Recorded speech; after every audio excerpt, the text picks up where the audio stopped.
Estamos reativando o DojoCast num novo formato aqui, com um estúdio bonito aqui. Meu nome é Gustavo Castanheira.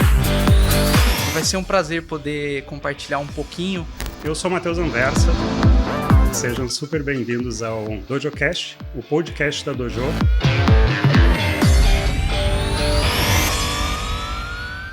Boa tarde a todos, sejam muito bem-vindos ao DojoCast, o podcast da Dojo, que tem por objetivo desvendar os mistérios do universo de dados, falar sobre curiosidades, falar sobre temas atuais, falar sobre conceitos, fundamentos, um bate-papo mais leve, descontraído, com o intuito de transmitir conhecimento, mas para nós que estamos aqui, curtir o rolê também, né? Isso. Porque adoramos compartilhar conhecimento.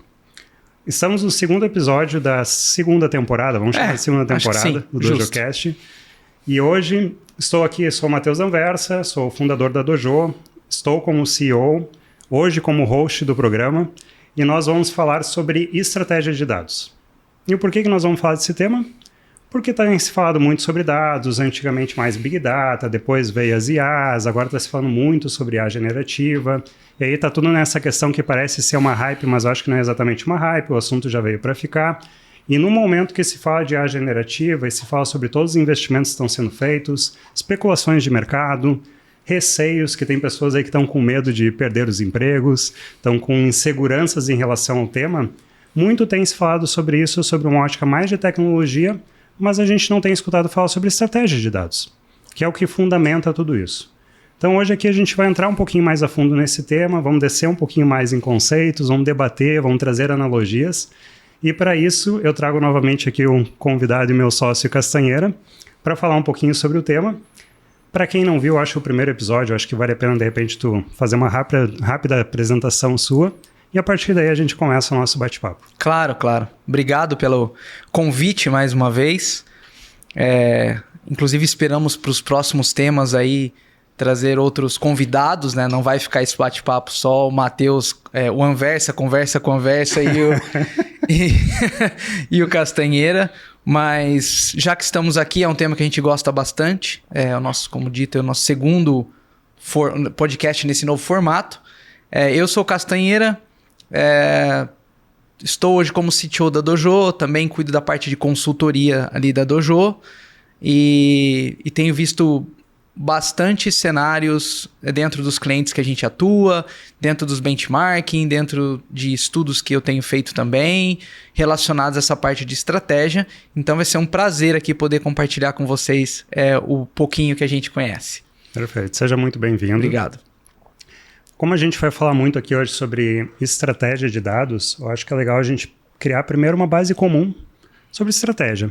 E aí quando eu penso em estratégia, sempre me vem tropas de elite na cabeça. Nossa, com certeza. É a primeira coisa que veio também, lembrar a aula da estratégia e o cara dormindo, né? Sim. Mas acho que a ideia aqui não é que ninguém durma assistindo o podcast, né? Então, falando sobre estratégia, e um conceito mais estratégia, não estratégia de dados, tá? Só para a gente tentar trazer isso de uma forma super simples, né? É legal pensar a estratégia como um planejamento de ações para algum resultado específico. Exato. Então, como se fosse tipo um mapa, onde a gente tem um entendimento do que a gente precisa fazer, investimentos em recursos, projetos, a fim de buscar um bom resultado lá no final. Perfeito. Um bom planejamento estratégico, ele não é somente o norte que a gente está dando, né? Então, imaginar que a gente quer, sei lá, ir lá para Belém do Pará. Não é somente pensar, nossa estratégia é para Belém do Pará. Não, a gente precisa pensar em como que a gente vai para lá. Se nós vamos de carro, se nós vamos alugar uma van, se nós vamos levar negócio para acampamento, se nós vamos ter pessoas revezando na direção. Precisa pensar em todos os recursos, tudo que envolve chegar em Belém do Pará, os desafios que tem no meio disso, né, os obstáculos, os riscos, para que daí a gente consiga ter uma boa execução de um planejamento. Isso quando a gente está falando de estratégia. Mas como a gente vai falar de estratégia de dados, o que seria estratégia de dados, Castanheira? Eu gosto muito dessa palavra que você mencionou, a simplicidade, porque não é fácil ser simples. Para mim é um estado de arte. Acredito que é como que a gente torna o que é complexo facilmente entendível. E acho que a gente tem isso como objetivo aqui no DojoCast, que é os assuntos que a gente trazer aqui não serem tão complexos como geralmente a gente vê em eventos ou em bibliografias por aí. São difíceis de entender. E quando a gente pensa em estratégia de dados, pelo menos para mim, é exatamente o que a gente precisa de forma clara, prática, fazer como organização relacionado a pessoas, tecnologia, negócio, para conseguir transformar aquela organização em data-driven. O destino é o data-driven. Tudo bem que se minha empresa for menor, talvez eu não aspire ser uma mega data-driven, mas pelo menos é uma visão que a gente vai falar muito aqui, que se não existir essa visão dentro das empresas hoje, elas não vão nem sobreviver. E a gente vai tocar nesse assunto.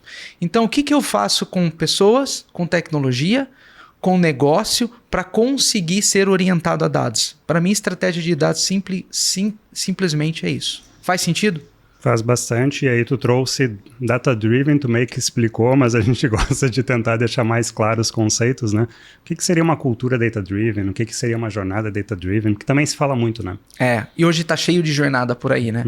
A gente já conhece a famosa indústria 4.0, uma jornada, transformação digital tem sido uma jornada, e a jornada de dados que leva ao data-driven é um estado onde a empresa, em toda decisão, ela é orientada pelos dados, não somente por dados. Os dados estão dizendo os movimentos que devem ser feitos, e as pessoas confiam naquilo e tomam as melhores decisões para a empresa. É óbvio que a gente não anula o ser humano e nunca vamos anular. Sim. Mas os dados em diferentes visões ou áreas estão dizendo, faz esse movimento, vai para cá, muda esse serviço, melhora esse produto.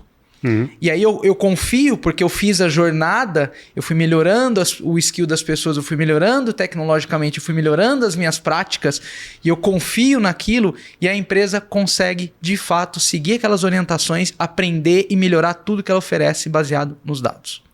Excelente. Então, se a gente até for trazer meio que uma analogia em relação à viagem para Belém do Pará, que agora aconteceu não no trecho aqui Florianópolis para cima, né, mas aconteceu no Morro dos Cavalos, né, teve um problema ali de um deslizamento. A gente está lá no meio do caminho com uma van, com um monte de coisa dentro e de repente a estrada é interrompida. Como é que seria uma orientação por dados nesse sentido? Seria, por exemplo, o que o Waze hoje faz. Ele já sabe informação de onde o trânsito enroscou e ele já sugere que você mude a tua rota. Ou se eu confiasse tanto assim em dados já antes de estar na van, eu já teria usado os dados para me dizer, cara, vai de avião. Sim. E aí eu ia confiar nisso, ia comprar minha passagem, que a melhor rota é de avião, tem voos direto, tal horário é mais barato. Sim. E aí eu ia sofrer menos para aproveitar mais Belém do Pará. Mas eu curto o rolê da aventura, tá? A gente vai voltar para dentro da van. Eu acho que até estendendo um pouquinho da tua explicação, seria não somente a gente olhar a questão da rota, mas também a gente olhar nesse momento toda a nossa gestão dos nossos recursos para verificar se é possível essa rota ou não. Ou se de repente a gente não vai ter que parar num posto para comprar mais coisas, por exemplo. O pessoal ficou preso ali no Morro dos Cavalos. Será que tinha suprimento para sobreviver ali enquanto estava desobstruindo a rodovia? A gente não sabe. Sim. Se eles têm informação fácil para isso, a tomada de decisão em situações críticas como essa se tornam muito mais fáceis, né? E isso acontece o tempo inteiro, né? Sim. A vida de um líder de empresa é tomar decisão o tempo inteiro. Sim. E nesse tema mais de estratégia de dados, como que tu foi se especializando nesse tema? O porquê que tu resolveu se aprofundar um pouco mais? Os motivos dessa tua busca? Eu joguei uma pedra para cima e falei, cara, vou estudar mais sobre estratégia de dados. Não foi nada linear. Né? Até quando você pensa, por que você chegou aqui, passa um filme na minha cabeça da não linearidade de tudo que minha trajetória dentro da TI, né? Então, desde o guri da informática lá, né? Até um cara programando, nunca fui um bom programador, mediano programador, um cara que trabalhou com mainframe, um cara que trabalhou com projeto, gestão de pessoas, infraestrutura, redes, cloud, data center, projetos internacionais. Então, assim, nada linear, né? Aquele desenho para chegar aqui foi mais ou menos assim. Mas as certificações também, mas o ponto é, o que me motivou bastante foi ver que as empresas demandam um monte de coisa relacionada a tecnologia, dashboards, reports, e muitos desses são descartados. Muitos desses não conseguem trazer retorno algum.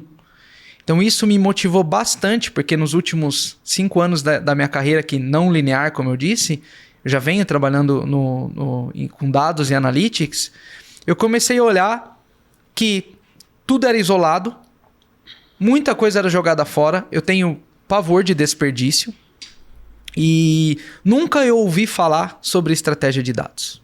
Sempre isolado. E, como oportunidade, também não vou usar de falsa modéstia ou humildade, mas como oportunidade sim de carreira, de mercado para se explorar, saber que nenhum business daqui para frente vai performar sem esse trabalho com dados. Sim. Não tem como performar sem isso. Uhum. Então, toda essa junção de uma não linearidade, mas que trouxe diversos conhecimentos, fundamentos, a oportunidade de se trabalhar e ver muita coisa ser descartada no caminho, muitos projetos jogados fora, muita coisa criada por vaidade, isso me motivou a tentar ter essa visão mais holística, porque para se montar uma estratégia de dados, não tem como dizer, não é uma especialidade, é uma visão holística dentro de um tema bem abrangente. Uhum. Faz sentido? Faz bastante. Na verdade, é investimento tecnologia por tecnologia, né? Que a gente fala muito, né? Pois é. Ninguém vai conseguir agora mais performar se não conhecer melhor o seu cliente, os seus serviços, os seus produtos. E para isso, precisa toda essa jornada de dados. Uhum. Não vai ter como performar mais desse jeito. Sim. Então, é uma oportunidade gigantesca de ver as empresas realmente acreditarem nessa jornada de dados, pois como até a gente falou naquele papo anterior de governança, o quanto que as empresas estão desacreditando muito dos investimentos de dados. Uhum. Agora com a hype da IA generativa, deu um salto de novo. Tem uma perspectiva gigantesca de investimento e já tem muita gente colocando dinheiro nisso. Mas ali 2019, 2020, as empresas desacreditaram um pouco do retorno que isso daria. Uhum. Então, tudo isso foi combustível para a gente conseguir se desenvolver e ajudar a mudar esse cenário. Sim. E aí, nesse contexto mesmo, que começou a se desacreditar um pouco, né? Porque os investimentos eles foram muito mais pontuados ou pautados por tecnologia e não necessariamente por um plano de estratégia que estava por trás disso, né?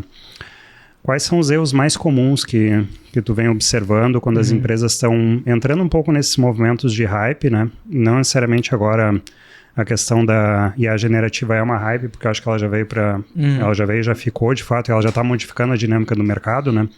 Mas a gente observou muito isso no passado em relação a vários tipos de investimento. Quais são os erros mais comuns quando se pensa mais em tecnologia e não necessariamente se pensa isso sobre uma estratégia de dados propriamente dita que levam a essa descrença depois que se faz investimentos e não se tem os retornos? Perfeito. Vamos se dizer equívocos, né?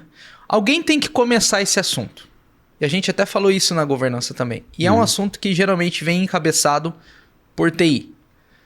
E eu acho com liberdade poética, porque a vida inteira eu fui de TI, eu posso também dar umas alfinetadas na própria TI. Tipo aquele cara que fala mal da cidade, mas ele nasceu naquela cidade, né? Eu nasci em tal cidade, eu posso falar dela, né? Sim. Então, um dos grandes erros da estratégia de dados a implementação de tecnologias, na verdade, que foi a tua pergunta, é porque exatamente a TI foca naquele termo Big Data.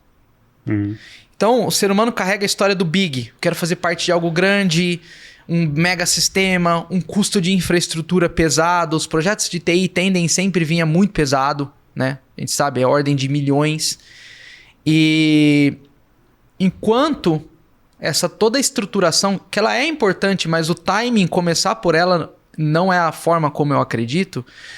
O outro erro é, com toda essa parafernália sendo investida de infraestrutura, o negócio não vê resultado. O negócio ainda está distante. Não consegue mostrar valor para o negócio do dia para a noite. Então esse é um dos maiores erros que tem. E com isso vai derrubando a credibilidade. Então a distância do negócio devido a toda vez a gente colocar a complexidade técnica à frente, é um dos maiores erros de se implementar tecnologias na jornada de dados. Por quê? Se a gente olhar historicamente os data warehouse, e eu acho que agora vai acontecer, seja data lake house, data mesh, todas essas arquiteturas, elas vão ainda ter um alto índice de fracasso exatamente porque está longe do negócio. Exatamente porque não está provocando práticas analíticas. Sim. Elas são úteis, são, mas ela depende das pessoas, do negócio, de como vai ser usada. Então a maioria já fracassou dos Data Warehouse, acho que 80% dos projetos. E ainda não saiu nada sobre Data Lake. Ainda estou esperando alguém que fale, olha, os Data Lakes. Mas não é a culpa da tecnologia. A culpa é pessoas e isso está alinhado com o negócio. Sim. Todo mundo monta uma mega infraestrutura, joga todos os dados lá para dentro que você vai ter tudo que tu quer para tua estratégia de dados e inteligência. Não é assim que funciona. E isso volta de novo para o ponto mesmo que a gente falou da governança em pessoas. Sim. Como a maturidade quando se fala de dados é baixa, como a TI começa a puxar isso como coisa de tecnologia, como estruturas de Big Data, o que acontece? Outro problema é dados não são vistos como um ativo de valor na empresa. São vistos como produto da aplicação ou produto do sistema. Então, eu sempre gosto de falar para as pessoas, olha, quanto custa uma base de dados que tu tem se cair na mão de um concorrente, ou se você perder ela na internet, ou se qualquer coisa, ou se você tivesse que adquirir ela, comprar, quanto tu pagaria? Ninguém consegue pensar nos ativos de dados nem em monetização, quanto eles custam para a empresa. Ninguém consegue ver valor nisso. Nem sobre uma ótica de custo, né? Então essa ótica de custo e essa ótica de ativo também é um dos erros que atrapalham bastante as implementações. Uma outra coisa que não é tão trivial e que a gente de TI tem dificuldade em fazer é se comunicar. Então quando alguma conquista é feita, ela fica escondida. A TI não comunica, não faz o seu endomarketing, não traz as pessoas para entender aquela POC que seja ou aquilo que foi feito. Então, bastante coisa que acontece, ninguém fica sabendo. Fica, de novo, só esperando que uma tecnologia que custou horrores vai fazer algum milagre, vai gerar algum holograma e que vai resolver os problemas da empresa. Então, esse, para mim, é o maior erro de implementação de tecnologia de dados, tá? Eu gostei muito do ponto que tu trouxe, e é sempre a distância com o negócio que é um grande desafio, porque, vamos lá, no espírito aventureiro, a gente parou lá no meio do mato, vamos montar lá uma barraca para seguir a nossa caminhada aí da estratégia, né, para chegar em Belém, e aí a gente tem um martelo que tem IA generativa junto no martelo, mas a gente precisa parafusar um parafuso, que é o que a área de negócio está pedindo para a gente. Essa desconexão sobre o que se busca e daí tu olhar para o que tu tem de opções de tecnologia para ver qual que é mais aderente, que eu sinto que faz muita falta hoje nas estratégias, porque está sempre sendo pensado muito mais a tecnologia, porque eu encontrei um fornecedor que, nossa, ele me fornece esse martelo aqui que ele dá cambalhota. Não interessa a cambalhota, porque tu precisa girar uma coisa lá, então tu precisa de uma chave Phillips, não precisa de um martelo. Mas aí tu vai usar o martelo. Pode ser que tu até chegue perto do mesmo resultado, pode ser que não, sabe? É muito provável que não. Só que tu já investiu. No momento que tu investiu, tu espera retorno. Perfeito. Só que o retorno ele não vai vir da forma que se busca, né? Então, essa para mim, eu sempre olho essa distância que existe muito do entendimento do negócio. Aí, quando a gente fala entendimento do negócio, a gente está falando da estratégia corporativa também, né? É que se adota tecnologia por tecnologia. Isso. Até me lembrou, desculpa te cortar, uma outra analogia bem interessante. Que é muito comum na indústria. Um inventário de materiais. Algo que é muito importante, certo? Sim. Então, vamos pensar que os dados são os materiais que eu tenho que cuidar. São os meus ativos que eu tenho que cuidar no meu inventário. Então vamos pensar um inventário de material. Se eu tiver muito material no meu inventário, não é legal. É problema. Se eu tiver material errado, é ruim. E se eu tiver material de má qualidade, cara, pior ainda. É essa analogia. Só que a gente está preocupado o quê? Com a estante, com o rack. Ele vai dar conta. Ele vai segurar o rojão. Isso. Vai segurar todo o material. Nossa, um rack novo, um metal aqui é de, sei lá, adamantium, né? Que nem existe. Alguém me vendeu que existe adamantium, né? Então é um rack de adamantium, mas... E o que vai nele? Sim. Será que é o material certo? Será que tem boa qualidade? Será que é o que eu preciso? A ótica de olhar para uma estratégia de dados é exatamente essa. Inventário de materiais. Sim. E é uma das preocupações que a gente fala muito sobre a questão da IA, né? Hoje em dia está se falando sobre toda a IA e a IA generativa também, mas está se ignorando, né, a questão da qualidade dos dados, por exemplo, né? Mas antes de a gente avançar nesse tema aqui, porque a gente vai ter que falar um pouquinho sobre ele também, vamos falar um pouquinho sobre os pilares de uma estratégia de dados. Vamos lá, né? Não tem um script pronto para uma estratégia de dados. Né? Existem diversos autores, livros, como a gente vai falar no final aqui, deixar algumas dicas. Existem abordagens das grandes consultorias no tema. Então, assim, ele pode variar bastante e é legal que a estratégia de dados seja customizada, personificada. Cada empresa a sua própria jornada. O que eu acredito que são os pilares de uma estratégia de dados, como a gente falou, o negócio, pessoas, tecnologia e a governança de dados. Esses 4 pilares precisam se levantar juntos para sustentar o telhado dessa jornada. Então eu vejo ali, lembra muito os pilares da indústria 4.0, os pilares da transformação digital, né? Toda jornada tem os seus pilares ou drivers, né? Para mim, o de estratégia de dados são esses: pessoas, tecnologia, negócio e governança de dados, para sustentar e conseguir trazer os resultados com os casos de uso que vão precisar ser desenvolvidos. Tá. Quando a gente está falando aqui sobre negócio, a gente falou um pouquinho, né? Que é o entendimento mais claro de quais são os objetivos de negócio. Né? Isso. Tecnologia, na verdade, todo mundo já fala. Não que a gente não vai repetir um pouquinho aqui também, né? Mas pessoas, por que pessoas? Todo change management, toda ação, encontrar boas perguntas, a gente depende das pessoas. É incrível o quanto todo plano, seja até de implementar ferramentas, quando negligencia pessoas, aquela ferramenta não vai para frente, não é adotada ou é descartada logo. E a gente precisa tocar naquele ponto que a gente falou na governança de dados. Por que pessoas? Porque as pessoas não estão preparadas para o que vem aí. Sim. Você viu agora recentemente ali acho que foi a SAP, né? Que anunciou, olha, 8 mil funcionários ou eles aprendem a trabalhar com IA ou eles entram num plano de demissão voluntária. As pessoas... nem um pouquinho mandatório, né? Não, quase nada. Mas isso está sinalizando que as pessoas precisam aprender a trabalhar com dados, desenvolver a literalidade em dados.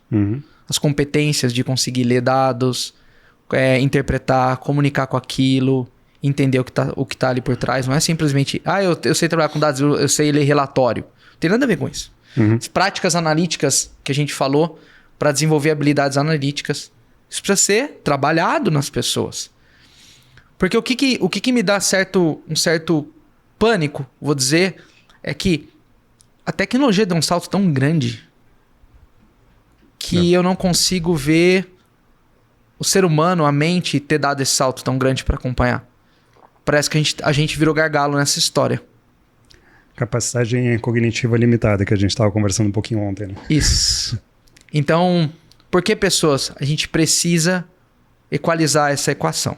A gente precisa trazer as pessoas para conseguir usar tudo que tem sido desenvolvido da melhor forma possível.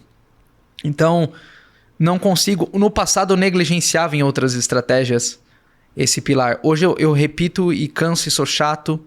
Pessoas, pessoas, pessoas. Da adoção, educação, da gestão de mudança, da liderança, da provocação em atos de liderança, em tudo pessoas. Sim. Até aquele framework muito conhecido, eu não sei se é muito conhecido, mas aquele framework que fala dos 4 As, a hora que eu lembrar o autor aqui, eu trago, que remete, a gente não consegue... Os 4 As, né? O primeiro A, ask de pergunta, né?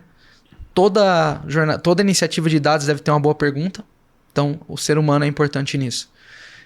Ele precisa daí entender acquire, que é o segundo A. Daí eu vou correr atrás dos dados. Aí eu vou para o terceiro A, que é análise, criar análise. Aí é mais o desenvolvimento mesmo. Eu posso contar com as ferramentas e com a equipe também. E o último e mais difícil, que é o act, que é o quarto A. Ação. Tomar ação em cima daquilo. Também alta dependência de humanos capacitados para conseguir fazer. Sim. Então não tem como descartar esse pilar pessoas da jornada aí da estratégia de dados. Sim. E aí tu trouxe Aqui é DojoCast, mas é conversa com anversa, né? Então, quando tem conversa com anversa, eu vou anversar. Então, naturalmente, eu vou perguntar um monte de coisas aqui. Porque tu falou change management.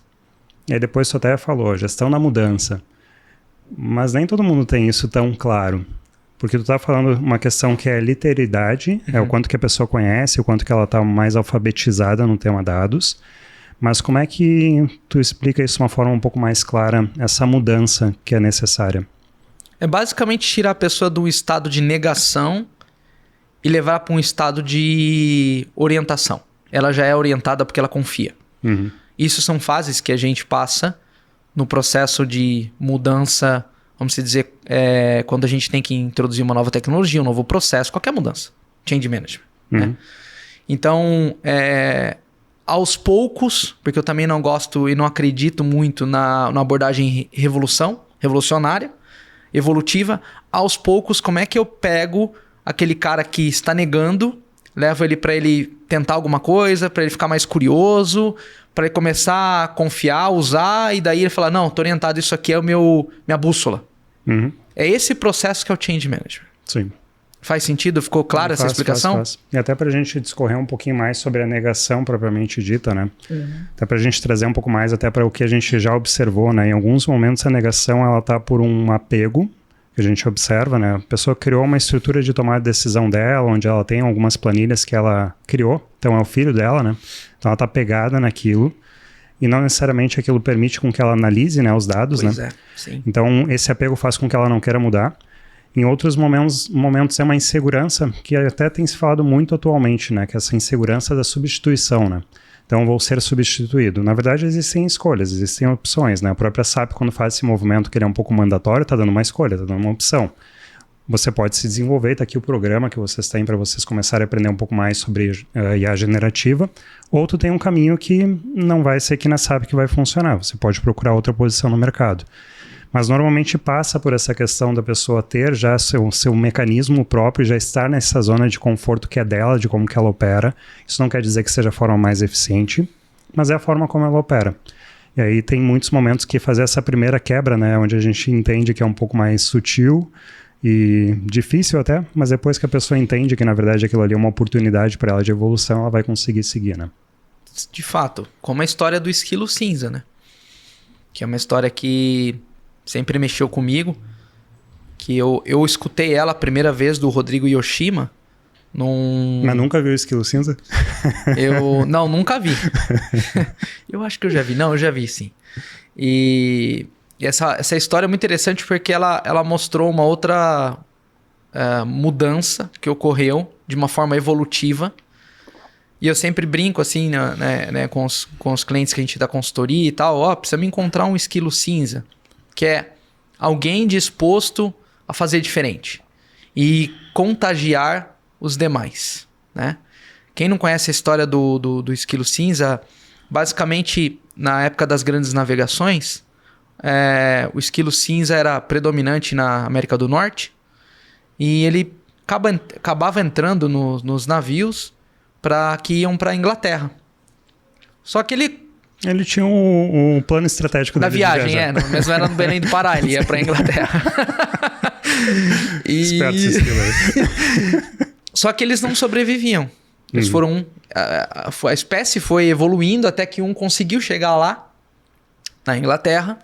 E a Inglaterra era dominada, naquele período, por esquilos vermelhos, que eram mais mansos. O que aconteceu? Devagar, com a introdução do esquilo cinza que chegou lá, ele acabou proliferando e o vermelho começou a sumir.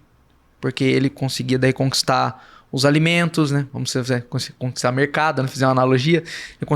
Ele brigava mais pelos alimentos, ele levava mais alimentos, ele conseguia dominar mais território, ele continuava se reproduzindo, aumentando e basicamente sumiu, se extinguiu o vermelho. Só que isso levou muito tempo. Isso foi devagar. Então, eu gosto de dizer, a gente precisa começar uma nova jornada, seja qual for. Como é que a gente consegue encontrar com carinho, com precisão, dentro de uma área, algum esquilo cinza para a gente começar? Né? Então, seria um influenciador, né? Exatamente. Um empolgado. O empolgado, né? Mas um empolgado que... Sim. Né? Que pare em pé, né? Então... Não empolgar saindo em cabalhota pela empresa, né? Então, o Esquilo Cinza, ele tinha uma estratégia inicial que era chegar na Inglaterra, depois ele mudou a estratégia para conquistar território, né? Já chegou onde queria e foi avançando, né? Foi avançando. Então, quem topar ser o Esquilo Cinza com o uso de uma estratégia de dados, com uma visão de dados, vai conseguir conquistar mais. Sim. E vai conseguir trazer os outros para essa viagem também. Esse é o ponto.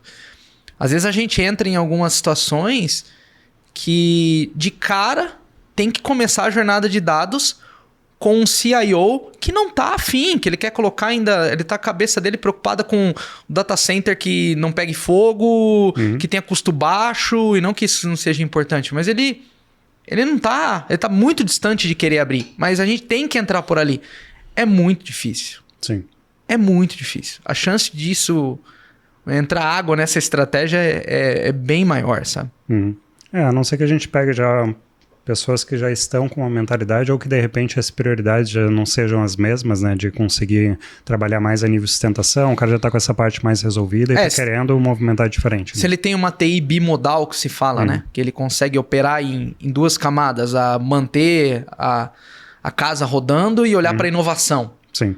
Aí sim, então... Mas precisamos encontrar Esquilo Cinza. Sim. E aí, voltando para os pilares, né? Que você mencionou que a gente tem o pilar de negócio, o pilar tecnologia, pessoas e governança, né? Dá para inferir que, pela nossa troca aqui, até pela nossa experiência, que o principal que é atacado é a tecnologia, né? Normalmente vai por aí. Vamos montar uma estratégia de dados, se é que se dá para se chamar de uma estratégia de dados, mas vamos começar o movimento, vamos começar a pensar em tecnologia, né? E aí acaba se negligenciando os demais, tá? Que são tão importantes quanto até mais importantes, dependendo do momento da empresa, né? Mas se a gente falar sobre estratégia de dados mesmo, quando vai implementar, a gente falou um pouquinho aqui de desafios, mas são esses somente os desafios na implementação de uma estratégia de dados ou tem mais desafios? Olha, eu adicionaria falta de sponsorship e liderança. Isso a gente precisa e tem sido muito comum não ter ninguém querendo... Eu banco essa jornada, sabe? Todo mundo, vamos até aqui, vamos fazer só uns dashboard, tá tudo bem. Não vamos falar com os VPs, não vamos falar com o presidente, não. Deixa aqui, ó, embaixo da minha poltrona.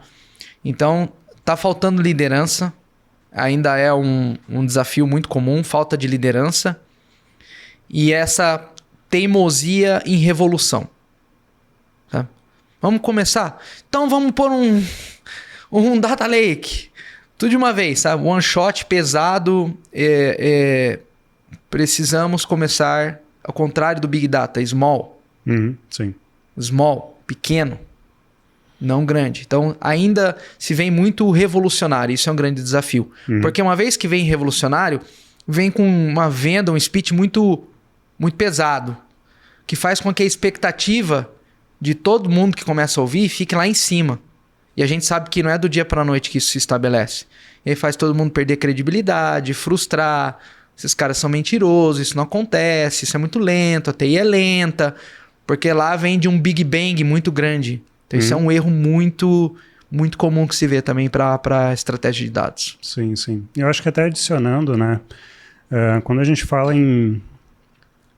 Vamos chamar de jornada de dados. Ele tem muito mais zonas cinzentas do que quando a gente compara, por exemplo, uma implementação de uma tecnologia. Que é mais pautada em requisitos, tu sabe mais ou menos o que tu está fazendo, por quê e para quê. Na jornada de dados tem muitas dependências, né? Quando está falando sobre qualidade de dados, o dado existir ou não existir, se existe, está no formato que tu precisa ou tem a quantidade que tu precisa, né? Então tem muito desse caminho que ele não é tão cristalino, né? Que ele não é uma caixinha, né? Não. E esse é um ponto interessante porque ele foge da caixa, né? Então, integração de dados é sempre um problema. Entendimento de regra de negócio é sempre um problema. Gente afim já é difícil encontrar. Outro ponto é a cultura da empresa. Como ela opera, de fato. Será que ela é tolerante a risco? Então, de repente, se descobre coisas quando se toca nos dados. Será que ela tolera mudar? Será que ela tolera parar projetos e iniciar outros à medida que os dados mostram coisas diferentes? É bem difícil. Sim. Essa parte também é bem difícil. A gente vê que os projetos vão abrindo caixas de Pandora e empresas mais tradicionais que tocam projeto como, né, de dados como especifica, desenvolve, testa e põe em produção, quando pivota qualquer coisa, vira quase que uma guerra. Sim, né? sim. Ah, tá fora do escopo, não vai dar, não sei o que, tá atrasado.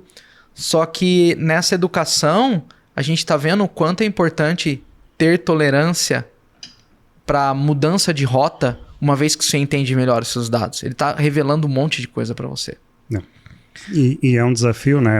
Agora aqui conversando, me lembrei de um caos bem início do Dojo, que eu estava no meio de uma reunião com vários fornecedores de sistemas e eles querendo entender o porquê que eu estava ali falando de dados e tudo mais, né? E tava uma reunião um tanto quanto tensa, né? Porque os caras não queriam que eu estivesse ali. Sim. E aí quando eu comecei a entrar um pouquinho mais em governança de dados e comecei a falar um pouquinho de qualidade de dados, eles já começaram a posicionar, não, mas o que eu fiz no meu sistema eu garanto, né? Porque, óbvio, ele já tinha entregue, inclusive, né? E aí eu falei, não, mas eu preciso, querendo ou não, num projeto, a gente precisa medir do nosso lado, né? Porque se eu for desenvolver algum algoritmo, alguma IA, eu vou ter que entender se essa qualidade atende ou não, né? E aí eu lembro que quando terminou a reunião, um dos consultores me chamou depois para ir almoçar, tomar um café e tudo mais. Eu falei, não, podemos tomar um café. Ele falou, cara, como é que me fala mais sobre essa medição aí de qualidade, né? Para eu entender. Para tu não me ferrar lá na frente, ele falou, porque, cara, se tu de repente apresentar, eu falei, não, mas eu preciso fazer isso, né? Então começa a entrar em umas nuances que são um pouquinho diferentes do caminho comum, né? Mas um dos pilares aqui que a gente falou, eu até queria fazer um pouco de um link com o primeiro episódio, tá? A gente falou muito sobre governança de dados, né? E até para quem puder assistir o primeiro episódio, daí a gente tem 1h30 praticamente de bate-papo sobre governança, com muitas analogias também. Lá a gente não foi por um caminho de viagem, a gente falou mais sobre comida. Lá foi restaurante, chefe, né? Sim, receitas. O quanto que é crucial a governança de dados perante a estratégia de dados? Uma boa pergunta. A governança de dados, por isso que ela aparece como pilar, ela vai garantir que essa estratégia está sendo executada da melhor forma possível.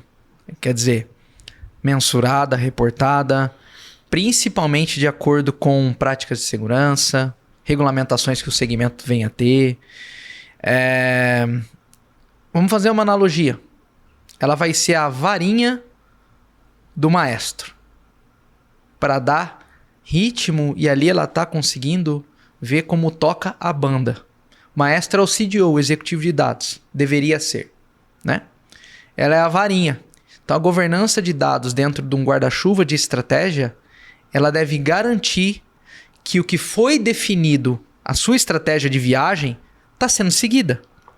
Tá, tu vai de carro, os pneus estão na pressão correta, o óleo foi trocado, todo mundo colocou o cinto de segurança. Então, a governança de dados vai garantir que essa viagem seja de acordo com o planejado. Por isso ela é tão importante. E por isso ela também não é uma caixa preta. Ela não é um script pronto. Porque a estratégia é customizada, é personalizada, a tua governança também deve acompanhar isso. Você não vai garantir o quê? Sim. E eu queria que a gente pudesse explorar, de repente, algum case, ou até mesmo, e eu deixo até a pergunta um pouco mais aberta, tá? Porque é importante, por enquanto a gente está falando a nível de pilares, né?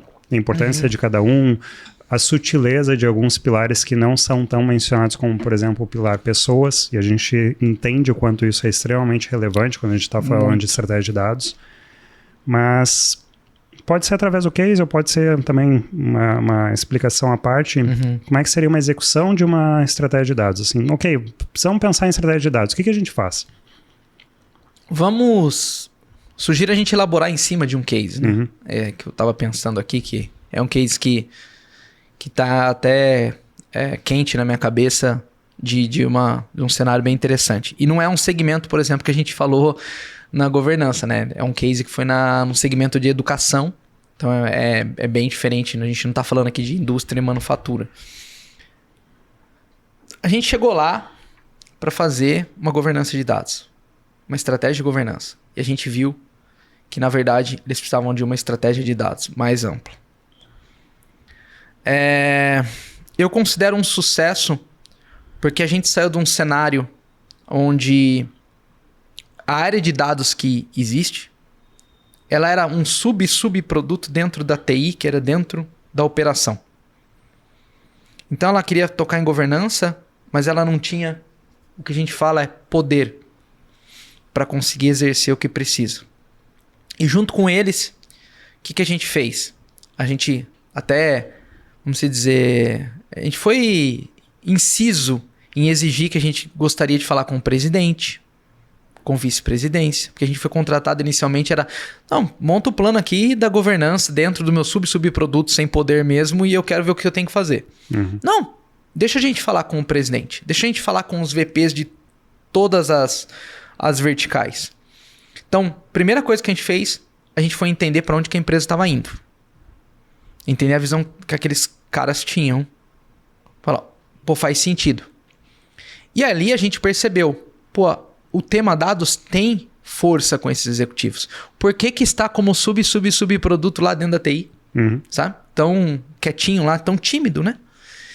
Dito isso, então a gente mapeou esses executivos, mapeou quem ali poderia ser habilitador, quem que poderia ser detrator, quem que iria ajudar, não ia ajudar nesse plano. Os esquilos cinzas. A gente tentou encontrar alguns esquilos cinzas ali. Pois bem, a gente também discutiu tecnologia, né? Eles estavam com um problema de custos numa jornada de nuvem que eles fizeram e o provedor de nuvem que deu as diretrizes, obviamente que esse custo ia aparecer uma surpresa em algum momento. Então a gente também deu orientações para tecnologia, mas era interessante porque depois tudo que a gente debatia, seja tecnologia, seja governança de dados mesmo, e sejam os cases que a gente encontrou poderiam ser desenvolvidos em cada vertical daquela, tudo a gente lembrava do quê? Do que a gente falou lá com o presidente, do que a gente falou lá com os vice-presidentes das verticais. Tudo estava amarrado naquilo. Toda hora a gente fazia check. Cara, mas se a gente fizer isso aqui, está indo em concordância com o que a gente ouviu lá ou é um negócio totalmente isolado, não tem nada a ver? Então, aí a gente foi explorando tecnologia, aí a gente conseguiu mapear os cases, os casos de usos por vertical, que fazia sentido, e aí a gente conseguiu mostrar quais passos de governança de dados eles precisavam dar de ter o cenário que eles tinham. Também não adianta pegar a receita de bolo. Então a gente criou tudo isso customizado, amarrado às conversas executivas que a gente fez com eles. E com isso, esse time começou a ser visto como, opa, esse time aqui pode virar uma diretoria cross de dados, porque precisa entregar e guiar para todas as verticais, porque o presidente, o board tem essa visão, sabe o quanto é importante no caso educacional e entender a fundo a jornada do estudante, do cliente.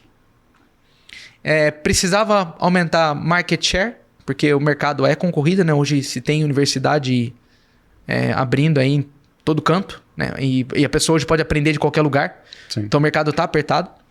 Então dados é fundamental para esse segmento. E aí a gente conseguiu fazer essa área ganhar uma força e esse protagonismo perante a organização inteira. Uhum.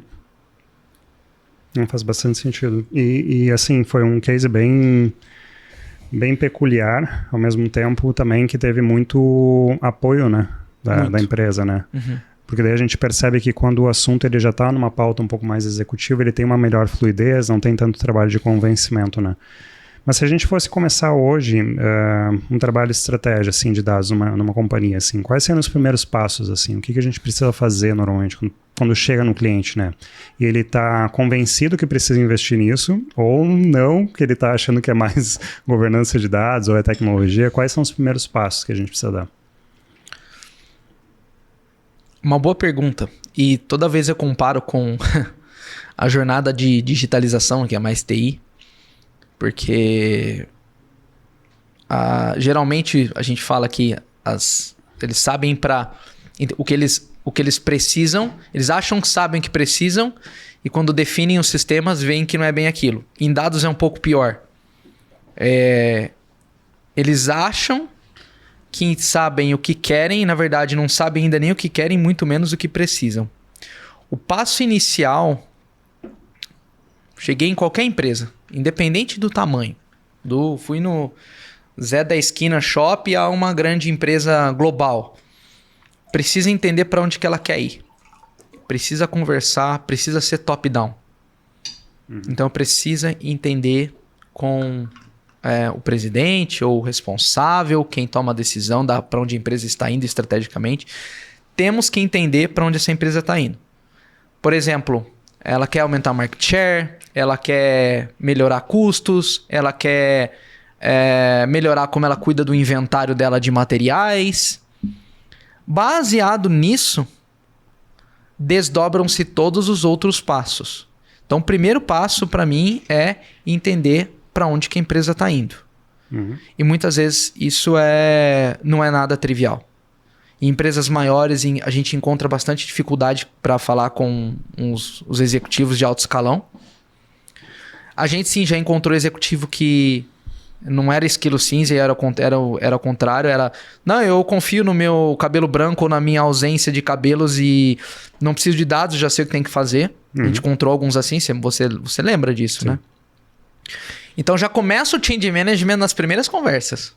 Porque a gente precisa, se o executivo não sabe o que precisa ou o que quer, a gente precisa já começar a sensibilização, não é convencimento.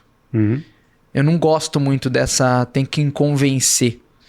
Mas eu acho que tem que começar a sensibilizar, trazer elementos que ajudam às vezes até a desconstruir um modelo mental bloqueado. Porque como a gente disse, não vai ter como fazer negócio daqui para frente sem olhar para os dados. Então, primeiro passo é olhar a questão de onde quer ir. O segundo dos primeiros passos, vamos falar alguns aqui, vou elencar alguns. Mapear stakeholder. Temos que montar um mapeamento de poder e influência, uma matriz de influência que seja, das pessoas que estão naquela organização. Temos que entender quem pode se tornar um esquilo cinza, quem pode ser detrator, quem pode jogar o esquilo no mar e ter isso muito claro. Dado os grupos de influência e poder que você tem no teu mapa, você define como que você vai tratar cada um. Esse aqui eu preciso gerenciar, esse aqui eu preciso manter informado, esse aqui eu preciso manter feliz. Então você vai definir, baseado nesse mapa, o que você precisa fazer. Então, segunda coisa, stakeholders. Até agora, não falando nada de TI. Né? Comecei a conversar para onde vai, comecei a entender o mapa de pessoas, influência. Aí seria legal fazer um assessment. Aí é legal botar um termômetro para sentir a temperatura. Seja um assessment só da governança, seja um assessment de TI, depende das suas aspirações para onde a empresa vai. Quer um assessment de tudo. O assessment também tem escopos variados. Eu posso entender a maturidade do uso de dados de diversos ângulos. Posso entender como está a maturidade na governança, posso entender a maturidade do negócio, entender, confiar, consumir e decidir com dados. Posso entender as práticas de TI relacionadas a dados e também ter um termômetro. Então, eu acho que o assessment é fundamental para entender. Eu estou aqui em Florianópolis para falar que eu vou para Belém do Pará. Eu preciso saber que eu estou em Florianópolis. Então, eu preciso saber onde eu estou. E as condições que eu tenho para ir para lá, né? Isso. Se eu tenho uma van, se eu tenho uma motoca, o que eu tenho? Né? Eu estou em Florianópolis e não tenho dinheiro para pagar nada e também não tenho veículo, né? E diferente do esquilo cinza, não tem nenhum navio que está indo para lá que eu vou embarcar junto. Ou eu estou em Florianópolis e acho que eu tenho um jatinho e eu não tenho nada, né? Então, porque existem muito achos no meio dessa história. Então, o assessment é recomendado. Existem muitos modelos de assessment. E até fazendo um parênteses aqui depois, desculpa te interromper, imagina. Tá? Mas o assessment, quando a gente fala essa palavra sempre soa tão atravessada, né? Sim. A gente teve um período, início de empresa, que a gente evitava de usar essa palavra, porque ela não era bem recebida. Mas eu sempre me questionei que é a mesma coisa que tu chegar no médico, né? Tu chega no médico e tu fala, o médico pergunta, como é que tu tá? Não vou falar. Descobre aí. Descobre aí, me dá um remédio aí. Tá, mas eu quero saber com o que tu tem. Tu tá com dor? Não, eu tô aqui, tu tem que me curar. Me dá uma solução, me dá um tratamento aí, mas eu não vou te falar nada. Não, mas vamos fazer um exame. Não precisa de exame. Não tem por que fazer exame. E as pessoas, elas negam tanto a importância disso. E é crucial para tu entender exatamente o momento da maturidade que a empresa se encontra, né? Maturidade de dados, né? E aí, tu precisa olhar para isso, senão tu não tem como definir nada, né? E geralmente você não quer saber, não quer ouvir do médico o que ele tem para dizer, né? Exato. Porque você sabe que vai vir porrada, né? Tá comendo mal, não tá fazendo exercício físico, tá com um probleminha aqui. Às vezes um exame detecta até um negócio pior. E ninguém gosta de ninguém apontando pra gente, né? E aí entra muito a questão dos julgamentos. No assessment remete no lado humano em julgamento. Peraí, você vai vir me julgar, né? Primeiro, quem é você para me julgar? Então, todo mundo evita mesmo. É um desafio, mas eu encorajo que é importante. Seja mudando, inclusive, a abordagem. Por isso que até na Dojo a gente não tem uma receita de bolo para assessment. A gente pode fazer de várias maneiras, contanto que seja humano, contanto que faça sentido. Pode ser uma imersão, eu posso ir lá bater papo. Por aquelas variáveis do papo a gente conseguir já medir alguma coisa. Pode ser um diagnóstico, rodar alguma coisa. Pode ser formulário mais formal, não importa. Mas é muito importante. Ele é importante. E hoje de manhã até estava conversando com um colega novo que começou na área comercial. Desculpa. E aí ele até falou... Nossa, eu imagino o quanto deve ser, o quanto vocês devem se colocar em saia justa fazendo algumas perguntas. Eu falei, a gente minimiza na sutileza, assim. Então tu tem que mapear muito um momento para tu fazer determinada pergunta, porque dependendo ela vai atacar direto o ego da pessoa, né? E na verdade nosso intuito não é isso, nosso intuito é somente entender, a gente só precisa entender o momento que a empresa está, o momento que aquela pessoa está. Mas é extremamente sutil e não existe, de fato, fórmula, né? A gente tem que ir navegando como água ali, sabe? Volta para pessoas, para psicologia, nada técnico. Volta para essas questões. Porque até um exemplo assim, vou avaliar a maturidade que está um data warehouse implementado. Geralmente o cara que vai ler o resultado do assessment é o cara que implementou. É o filho dele. Sim. Entendeu? Exato. E aí, como em vez de apontar problema, eu de repente falo, eu não vou apontar o problema, mas eu vou sugerir os próximos passos. Porque se eu tô dizendo, faça isso, quer dizer que aquilo não foi feito. Sim, exato. E, teoricamente foi uma falha dele. Mas eu não disse, teoricamente ou praticamente. Mas eu ainda não disse, isso aqui tá ruim. Sim. Eu disse, precisa fazer isso aqui. Quer dizer que o que tá para trás tá devendo. E aí eu fui mais sutil e educado na minha colocação. Então, o assessment é importante. É engraçado, né, cara? É engraçado porque nós já tivemos algumas situações que a gente teve que posicionar, seja pela gente ou seja pelo CIO. Alguém comentou, o pessoal aqui não é auditor, o pessoal tá aqui só tentando entender. Só que eles vão ter que fazer várias perguntas, o objetivo é construir. E a gente sempre sentiu, em alguns momentos, até a pessoa sentada no canto da mesa, assim, cara, pessoa nervosa de ter que responder perguntas que a gente estava fazendo, porque são perguntas que a gente precisa entender um pouco mais do processo da pessoa, dos desafios que ela tem, as perguntas que ela não consegue responder, ou até mesmo as não perguntas que ela acaba não fazendo, né? E aí acaba soando com uma exposição, né? Soando com uma exposição. E a gente não é auditor, né? A gente tá ali de boas, tenta quebrar clima, tenta dar uma descontraída.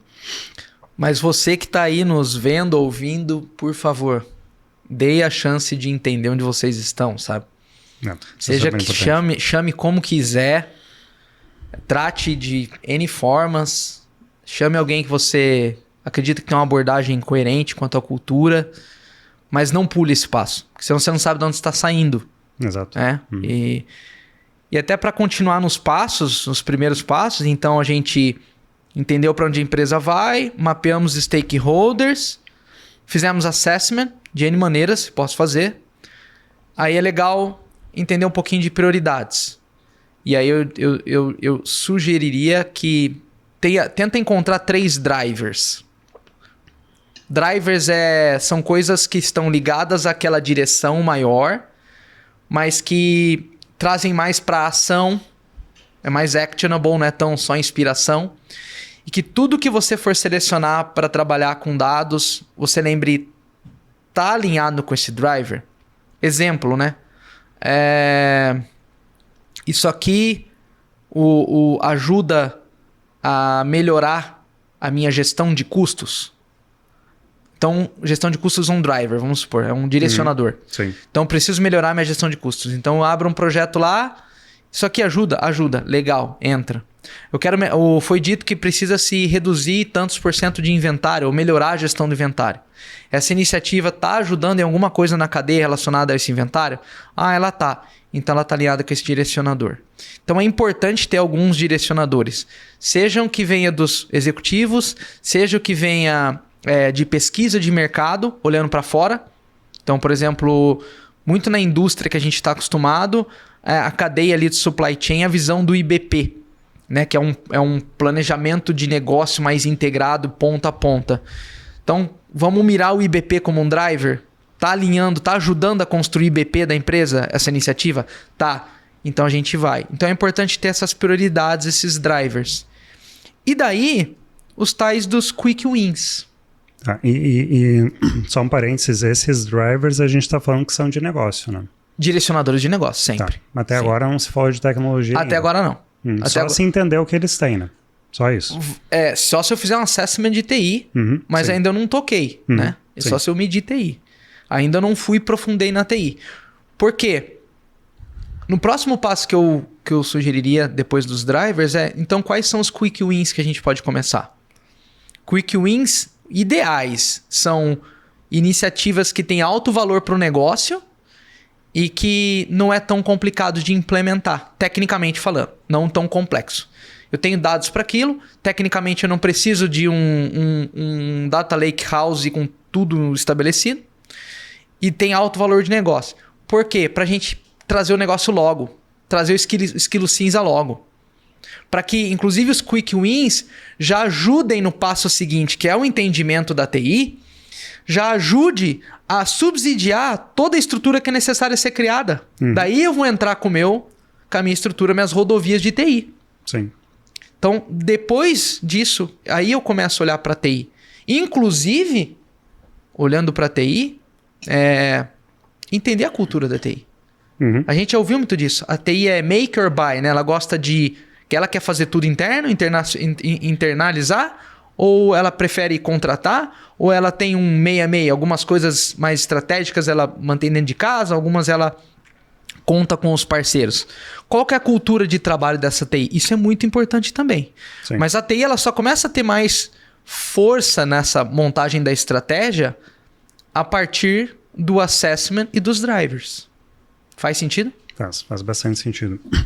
Então a gente começa falando muito sempre sobre negócio, sobre estratégia. Para onde quer ir? Vai lá para Belém, daí vamos tentar entender o que se tem para ir para Belém. Se está num sonho muito ilusório de achar que tem um jato, mas na verdade tem uma Kombi. E a partir disso daí entender quais são os drivers para levar esse caminho, né? E aí a gente vai olhar o que precisa ser implementado ali de melhorias ali na Kombi, né? De repente colocar alguma tecnologia, colocar de repente um ABS vai nela para conseguir suportar a viagem, né? O driver da Kombi seria da viagem, vamos ficar preso na analogia inicial, né? Que eu achei muito interessante. A gente vai de carro, contanto que esse carro aqui faça um consumo de 15 km por litro. Alguns drivers. Driver é custo, senão a gente teria ido de avião, né? Isso. Sim. Contanto que a gente faça no máximo X paradas. Contanto que o driver só pegue rodovia dupla. Sim. Pista dupla. Então, se eu precisar de uma vicinal, não tá no meu driver, tô saindo fora da rota. Então, os drivers, os direcionadores seriam esses exemplos. Tá.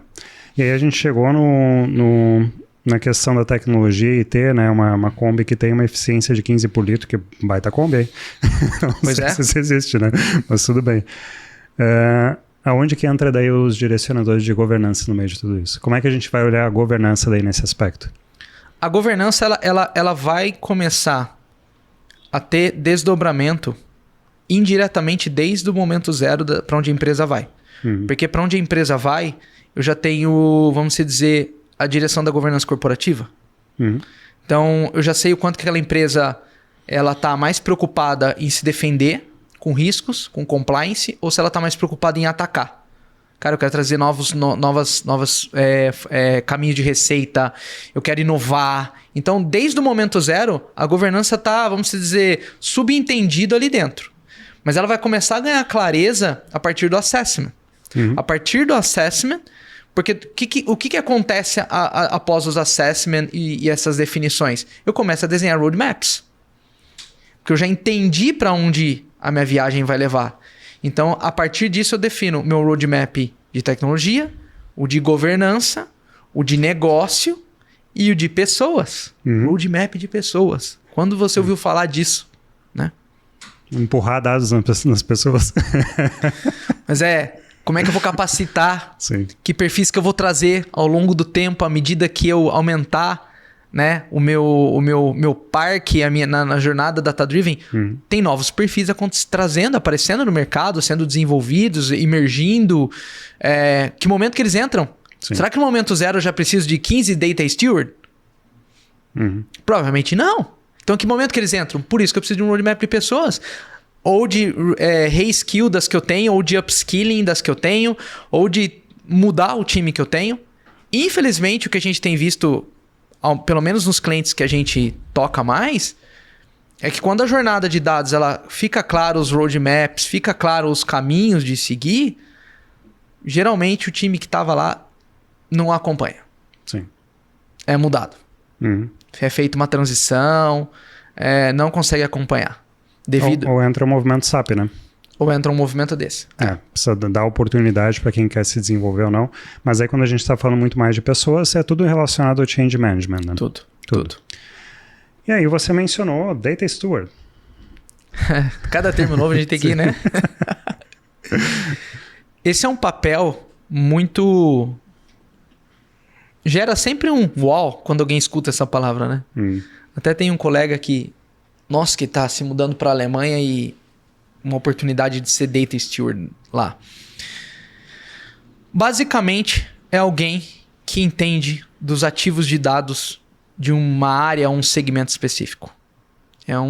Consegue dizer, para esse processo de negócio aqui, para uma venda, esses ativos de dados que estão relacionados à venda.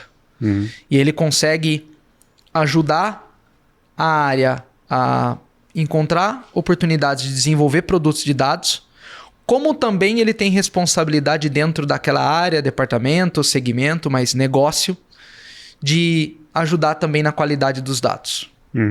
Então, o Data Steward, a grosso modo, é alguém dentro da área que domina os ativos de dados de negócio daquela área. Tá. Por que esse papel começa a ganhar força? Porque o negócio precisa ter mais protagonismo no uso de dados, não a TI. Então, parte de um dos mandamentos que eu tenho para uma estratégia de dados, que eu vou falar ele no final, um deles é: você pode centralizar tua plataforma, isso pode ser, mas não centraliza a analytics, as práticas analíticas. Sim. Então, a área vai ganhar mais autonomia à medida que ganhar maturidade, e esses data stewards precisam estar na área de negócio para realmente entender sobre os produtos de dados daquelas áreas. O data steward, teoricamente, ele não seria um próprio analista dentro da área de negócio? Mas com mais foco em dados. Tá. Que hoje normalmente não se encontra, né? A pessoa ela sabe exatamente o que ela precisa, digamos, em termos de análise, ou quais são as perguntas que ela tem que responder, mas não necessariamente ela sabe quais dados que compõem isso. Ela sabe onde está o Excel só. Sabe onde está o Excel, que foi exportado por alguém para conseguir fazer as análises. Em relação aos passos, tem mais algum passo ou a gente... Do resumo de passos, e aí uma vez que a gente conseguiu ter as definições, entendeu, fez os assessments, entendeu o TI, montou os roadmaps, eu iria iniciar o comitê de governança de dados. O ponto é, esses passos não têm fim. Que é um dos mandamentos também que eu tenho para a estratégia de dados, isso aqui precisa ser um negócio ongoing, não tem fim. Mas isso, até aqui é um bom começo. Eu acredito que é um bom começo. Por isso que a gente fala muito sobre jornada, a gente fala sobre programa. Por isso que quando se fala de cultura data-driven é uma coisa que fica mais enraizada. Então não é algo que ele começa, vamos estabelecer 6 meses, está tudo pronto. Não. Até eu lembro que uma vez você mencionou o tempo médio por uma pesquisa que eu acho que tu pegou de um livro. Depois eu vou me lembrar o nome desse livro, que falava quanto tempo normalmente uma empresa demora para ser orientada a dados, para ela se transformar numa cultura data-driven. Esse foi o livro Fail Fast, Learn Faster, do Randy Bean. É um dos melhores livros que tem para jornada de dados e uma série de surveys e estatísticas lá. E ele tá fazendo esse survey de jornada de dados aí já há uns 10 anos para mais. Ele roda todo ano com as 100 da Fortune ali. E ele encaixa ali para chegar a falar: a empresa é data-driven entre mínimo 5 a 10 anos. Como que os clientes pedem para Dojo isso? Dá para em 3 meses já fazer uma sprint. 3 meses é um pouquinho exagerado, mas normalmente a ambição é 2 anos que eles têm solicitado. Assim, até menos, porque às vezes, como começa pelo CIO, a puxada, às vezes esse cara já está num plano de sucessão. Ele não vai estar lá para ver. E a gente é imediatista. Sim. A gente falou isso em governança. A maioria das pessoas, como todos nós, procura remédio e não tratamento. Sim. Então eles tentam transformar, beleza, eu ignoro que demora 5, 10 anos, mas que remédios que eu posso fazer até lá? Transformar em caixinhas de remédios, né? Sim. Porque tem os interesses de cada um. É difícil você ver alguém que vai ficar 5, 10 anos na mesma posição hoje. Sim. Isso era muito comum na época dos nossos pais, né? Hoje é 1, 2 anos, pega o turnover médio aí das empresas mais desejadas para trabalhar, até engraçado, que são mais desejadas, mas a média o pessoal fica 1 ano e meio. Né? Google, Apple, né? Alphabet. Desejo de passagem, né? Isso, desejo passar por lá, né? 1 ano e meio, então tem isso também. Por isso que isso gera uma certa pressão da gente conseguir ajudar eles a dar resultado rápido. Por isso é importante esse entendimento e os quick wins ali, sabe? Sim, muito importante mesmo. Eu acho que nesse tópico específico aqui, eu acho que a gente já meio concluiu, né? Vamos chamar um rápido intervalo e na sequência a gente volta com perguntas provocativas, tá? Sobre o tema.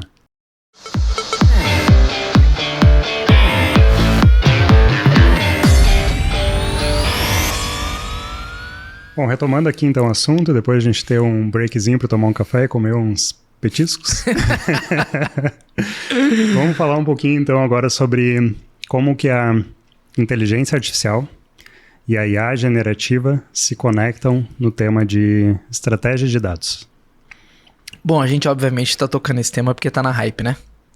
Obviamente. Tá na boca de todo mundo o tal do golpe de karatê, né? IA! Todo mundo agora tá querendo dar um golpe de karatê, né? Não é nem jiu-jitsu esse, né? Não é mais jiu-jitsu, é IA. Karatê. Não, essa tem sido todo lugar agora bombardeado desse assunto, né? O que é bom. Vamos tentar filtrar e direcionar no nosso quem tá com a gente aí, para não ter voos de galinha nem castelos de areia, né? Mas é interessante que até antes da gente linkar muito bem assim, eu peguei uma informação do Gartner recente que com esse boom que a IA deu nos próximos 10 meses, 55% das empresas vão investir em IA generativa. Então, tem muita coisa vindo por aí. A aposta tem triplicado, mais do que, né? Então, deu uma acordada no mercado no tema aí, o karatê, o IA. E até antes a gente falar o link, né? A diferença entre IA generativa e IA, né? Porque a gente já viu uma onda de IA onde teve bastante investimento, agora está vindo esse investimento bem massivo mesmo, e o nosso sentimento é que tem muito de quem sai na frente nesse momento, então tem a corrida, né, para ser o primeiro, mas só dando um passo atrás, qual que seria, assim, uma forma mais simples, a diferença entre uma IA mais tradicional, mais pautada lá nos machine learning, nas redes neurais, e de uma IA mais generativa? Pergunta muito boa, e realmente, o sucesso aí depende de quem, ou você é primeiro ou você é o melhor, né? Ou você é o exclusivo, o único. Sim. E como é que eu vejo para simplificar essas diferenças, tá? E como é que isso linka com a estratégia de dados? Como a estratégia tem momentos, e lembra que a gente falou ali dos quick wins? Eu acho que num momento de quick wins, por exemplo, não vejo problema em ter alguma iniciativa usando IA generativa, porque ela é mais de exploração. ela permite encontrar alguns caminhos para o teu problema, sem necessidade de uma infraestrutura gigantesca, né? Então, num momento mais de quick win, de provação, de validação, a IA generativa faz bastante sentido.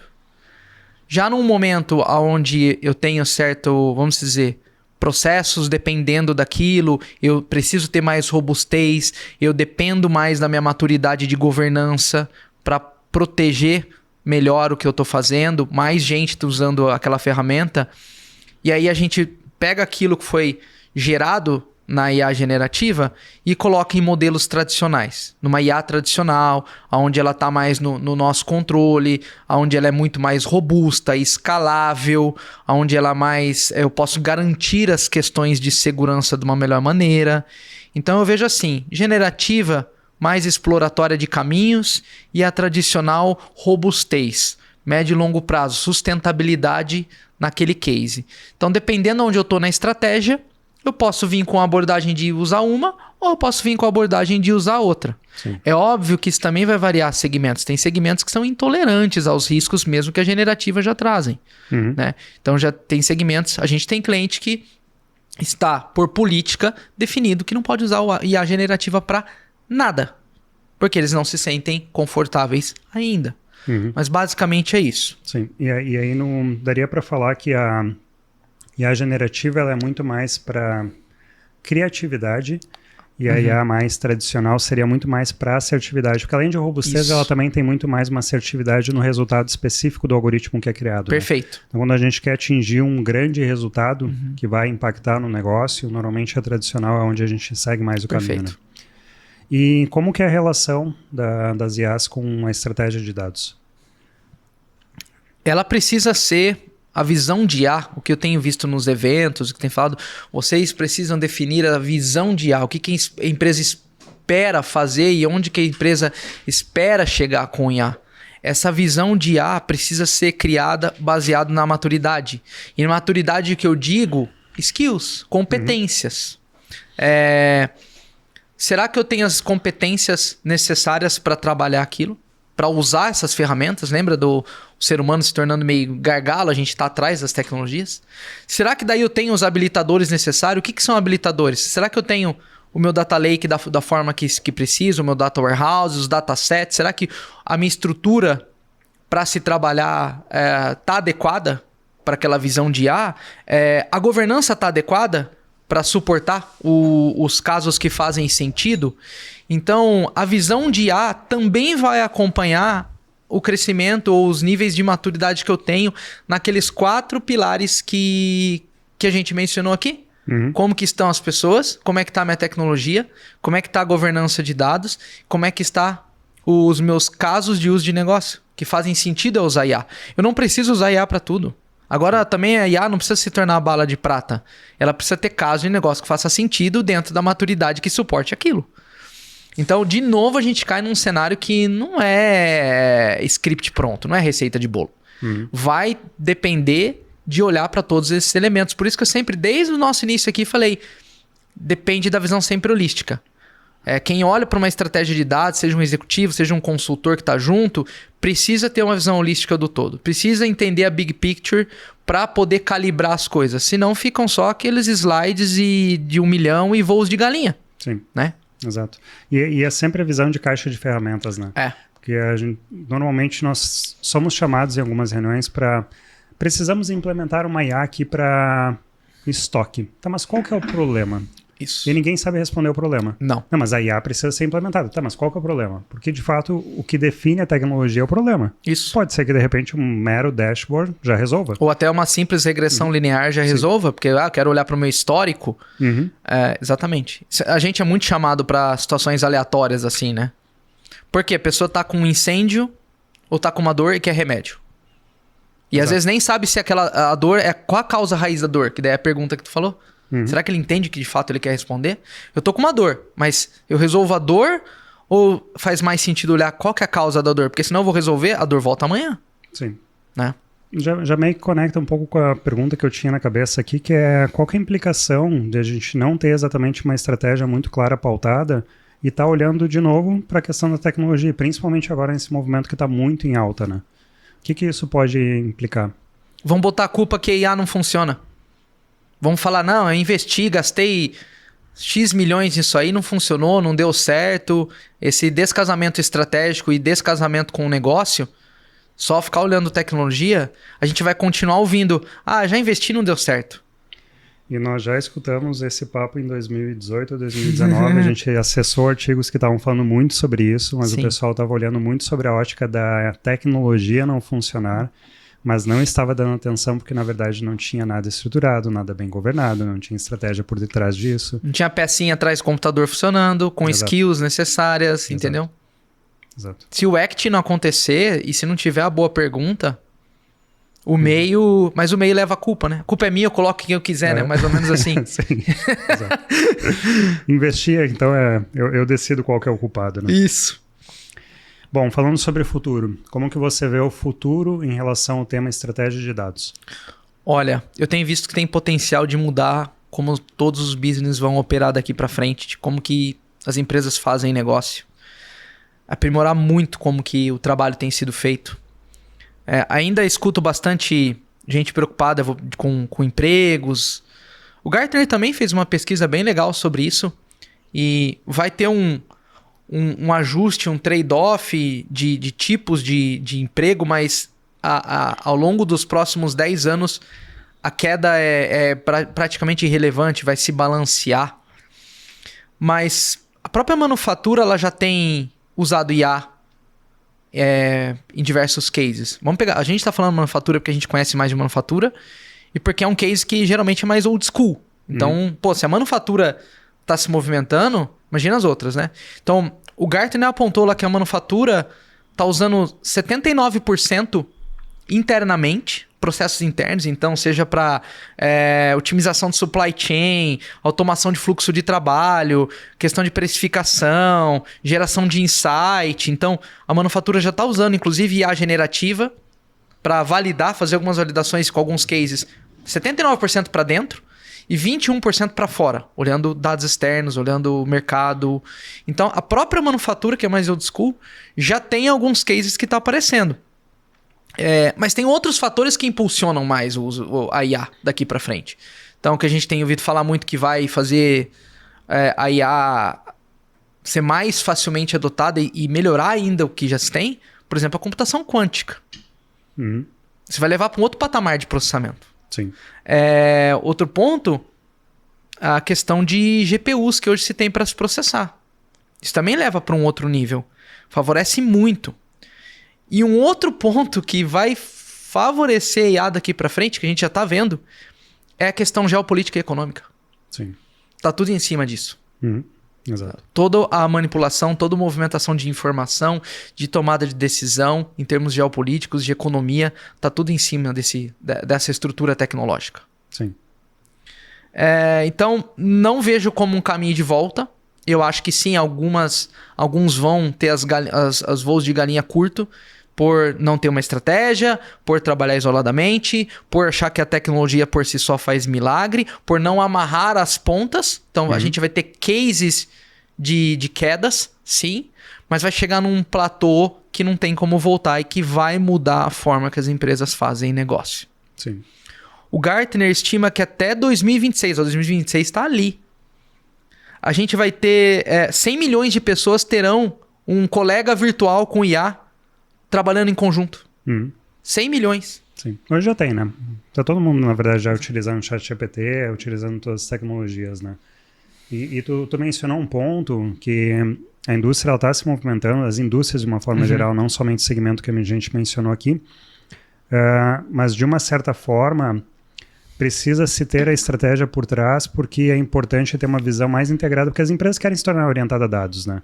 Então, ou até se tornarem, daqui a pouco já vai surgir um tema que não é mais data-driven, vai ser AI-driven, qualquer coisa do gênero, IA-driven, vai ser karate-driven, vai vir já essas novas terminologias, mas toda empresa ela tem uma visão de cadeia de valor. Sim. E isso precisa estar mais integrado, porque não adianta tu desenvolver, por exemplo, uma IA numa área de marketing ou de vendas e não conectar com o resto, né? Porque tu vai ter as ações descasadas, né? Então, por isso que a gente sempre insiste muito em colocar a estratégia, porque ela vai olhar o todo. Ela não vai olhar isoladamente algum holístico. Ponto. Isso é muito importante. E tu tocou num ponto que, realmente, eu já ouvi termo novo, tá? Em livro. Já? Já. Como é que é? Data Model Driven. Onde ele diz assim, o autor, eu acho que é o autor de um desses livros aqui, o Simon Asplin, eu acho. Ele diz, as empresas serão data driven, depois elas são data model driven. Data driven é quando ela está basicamente olhando para os dados e interpretando aquilo para tomar ações. Data model driven, aí a inteligência de fato tem modelos de inteligência que estão de fato atuando para decidir negócio. Então ele quebrou um pouquinho o data driven, dando clareza. Você pode ser data driven, não quer dizer que você é data model driven. É o que a gente conversou recentemente, que é a automatização do processo decisório. Isso aí. Bom, nós estamos chegando aqui, eu acho que mais para um encerramento, né? Que nós já devemos estar aqui com mais de 1 hora e pouco, tá? Vamos começar a fazer aqui um wrap-up, ou se tu tem algum assunto que não foi questionado aqui, que seja relevante para o tema que a gente está debatendo, se você quiser também colocar, para depois a gente começar a fazer um fechamento com aspectos importantes que debatemos aqui, até para deixar um pouco mais disso mais consolidado, né, para os espectadores aí. Eu acho que para uma estratégia de dados, eu gostaria de reforçar a conscientização dos C-levels. Se isso não acontecer, esse assunto não é única exclusivamente de TI, não pode ficar única exclusivamente em TI. Então é questão de sobrevivência para todos. Essa história de ser data-driven não é porque é bonito, legal, mas é porque no final das contas é um jogo econômico e todo mundo está olhando as empresas mais valiosas do mundo e são empresas que são de dados. Todo mundo quer chegar lá. Conscientização. E na questão da IA, eu acho que tomem muito cuidado com imputar lixo na IA, cuidem com compliance, com segurança, falta de transparência, como isso funciona, ficar brincando com IA generativa sem responsabilidade. Então isso pode, inclusive, afetar a credibilidade da tua empresa se você não usar isso de forma correta. Então, cuidem bastante como que vocês estão fazendo o trabalho e o uso dessas IAs. E mais uma vez eu reforço aqui o grande ponto que é como preparar as mentes para conseguir lidar com tudo isso. Imagina a hora que a computação quântica se tornar popular no processamento disso, o nível que vai chegar. A minha preocupação, como meu CPF do Gustavo Castanheira, é se a mente humana vai ter condições de chegar lá para acompanhar tudo isso. Então, não negligenciem os C-levels, os executivos, não negligenciem o pilar pessoas, tá? Isso é muito importante para a estratégia ter sucesso. Então dá para dizer, então, tentando amarrar um pouquinho mais, né? Que muito tem se falado sobre uma ótica de tecnologia, a gente está observando muito isso no mercado. E nós adoramos falar de tecnologia também. E isso é empolgante quando a gente vê a quantidade de coisas novas e de possibilidades que estão sendo abertas por causa da IA generativa. Isso é muito empolgante, desafiador e em alguns momentos até é difícil de a gente conseguir tangibilizar a velocidade desse avanço. É tão gritante, sabe? Cada dia a gente está vendo uma coisa muito nova e muito poderosa que é oportuna para os negócios.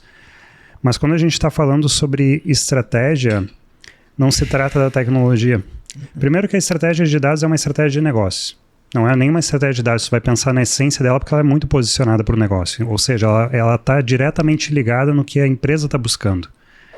E aí todo mundo está falando sobre tecnologia, mas pouco estão falando sobre pessoas, pouco estão falando sobre governança de dados, que é tudo que vai dar sustento e fazer com que de fato a estratégia seja implementada, né? E até a própria IA que estão falando tanto seja implementada nas empresas, né?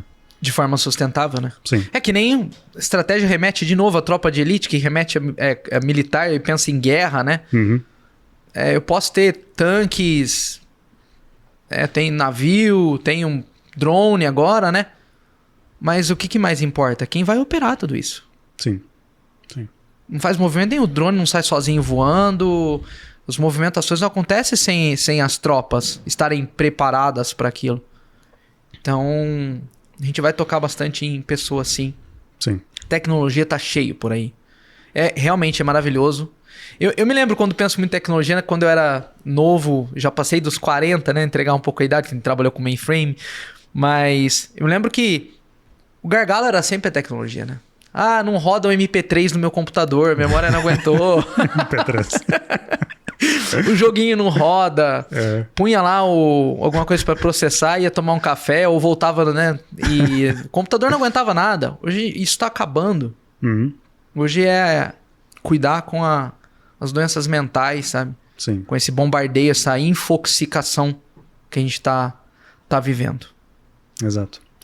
Bom, acho que como Rapap aqui a gente tem então o entendimento que precisa olhar mais para outros aspectos que não a tecnologia em si, precisa sempre montar um plano para que tu consiga navegar e tu consiga chegar em Belém do Pará da melhor forma possível, né? Sobrevivendo e conforme o teu objetivo. Vamos olhar para algumas ações práticas, assim, o que tu recomendaria para quem quer começar a tocar um pouquinho nesse tema? Estratégia de dados, né? Olha, estratégia de dados.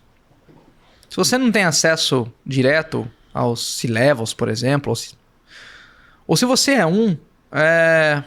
começa com o termômetro. Faz um assessment. Nem que seja num pedaço, não precisa ser inteiro.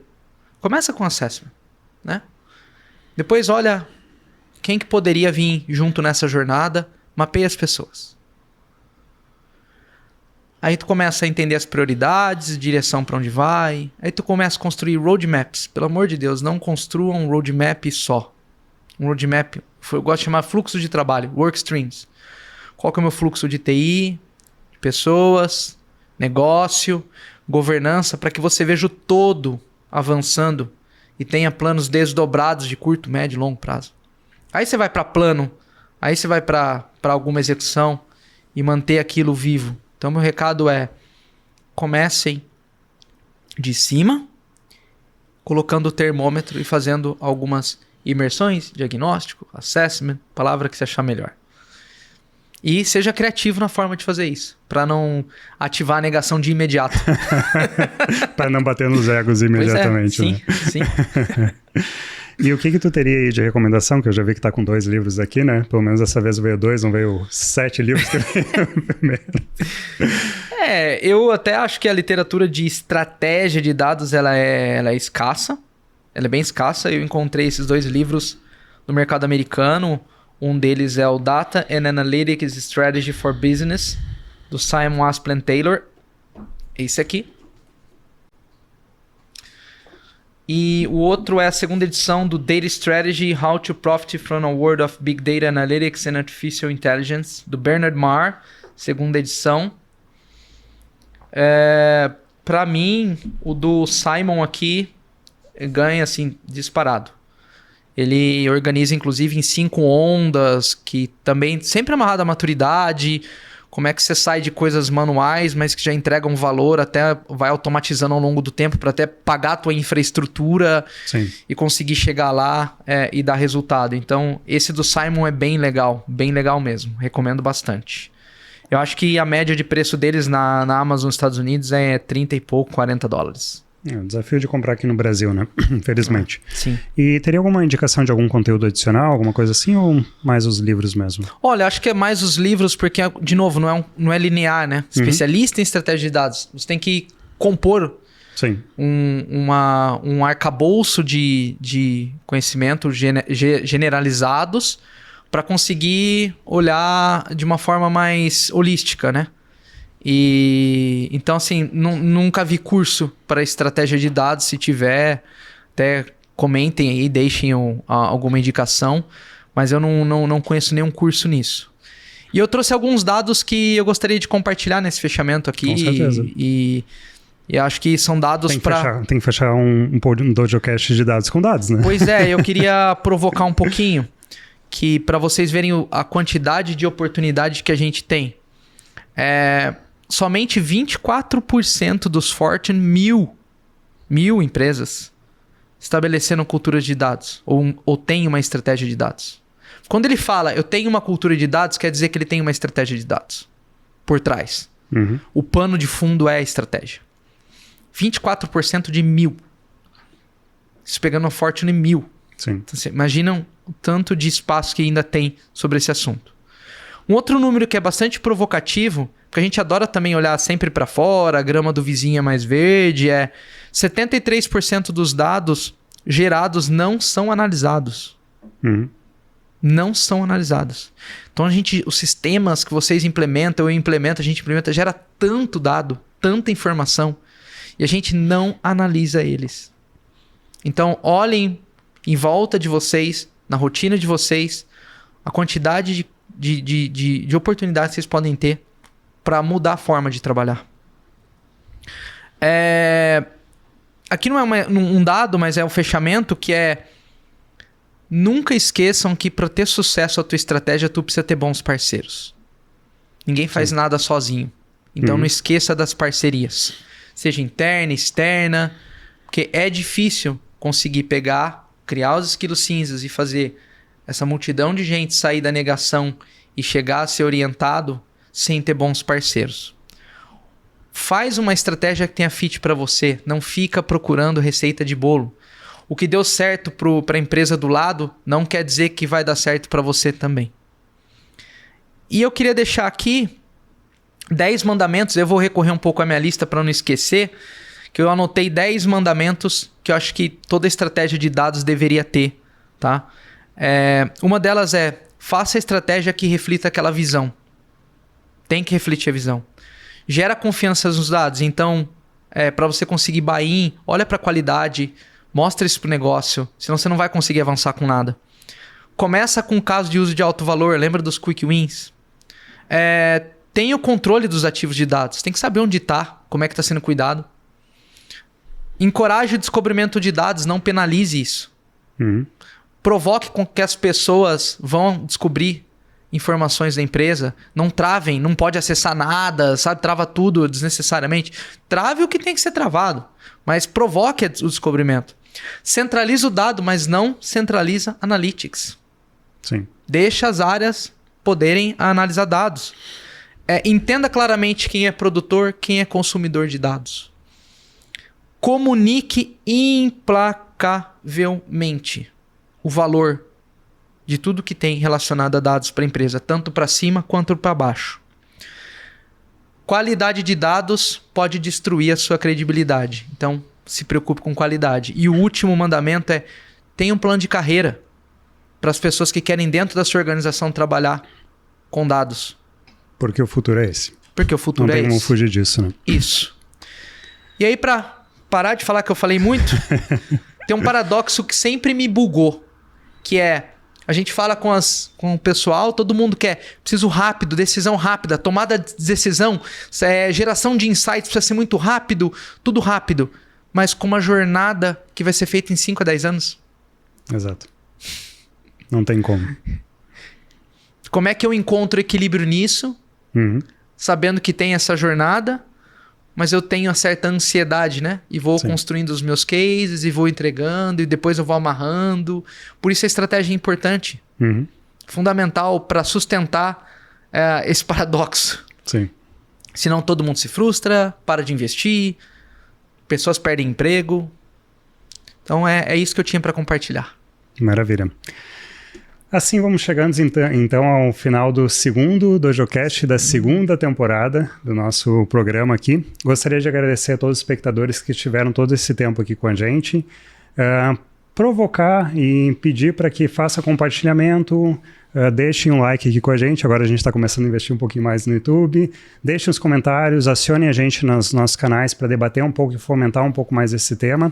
E fiquem de olho porque nós vamos trazer novos convidados. A ideia é que não seja somente eu e o Castanheira aqui, mas a gente vai inverter os papéis. Daqui a pouco ele vai ser o host, vai me entrevistar também. Então nós vamos fazer um pouco dos programas entre a gente, mas a gente também está buscando outros convidados aqui para estarem participando do nosso DojoCast. Perfeito. Então, Castanheira, se quiser tecer as tuas últimas palavras de agradecimento. Eu já falei bastante, eu estou muito empolgado em poder fazer isso. Acho que mais do que um infoproduto para o mercado.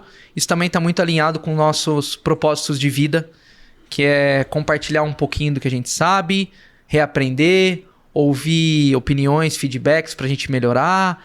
Está muito alinhado com tudo que a gente já pensou desde o dia 0 da Dojo. Exato. Então é a realização de um sonho. Então eu só tenho a agradecer e agradeço qualquer feedback para a gente evoluir para os próximos. Obrigado mesmo. Então chegamos ao final. Foi um prazer novamente estar aqui, conduzindo esse DojoCast para todos, e nos vemos no próximo. Até logo.